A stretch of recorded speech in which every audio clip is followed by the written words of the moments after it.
ডিগবাজি দিয়ে যে কোনো সময় যে কোনো ঘরের দরজা খুলে ঢুকে যাব।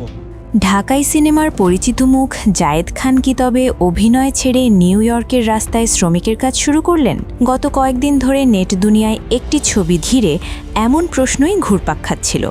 তবে সব জল্পনা কল্পনার অবসান ঘটিয়ে সামনে এলো আসল সত্য। জায়েদ খানকে এভাবে দেখার নেপথ্যে রয়েছে একটি নতুন শর্ট ফিল্ম, যার নাম আমেরিকান ড্রিম। সঙ্গীতশিল্পী জন কবিরের নির্মাণে এই কাজটিতে জায়েদ খানকে দেখা গেছে একেবারে ভিন্ন এক রূপে।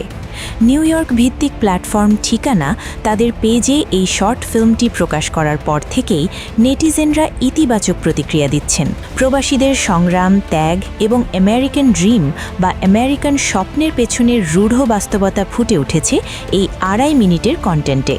অনেকেই বলছেন, তথাকথিত বাণিজ্যিক ছবির বাইরে জায়েদ খানকে এমন সিরিয়াস এবং জীবন ঘনিষ্ঠ চরিত্রে এর আগে কেউ কল্পনাও করেনি।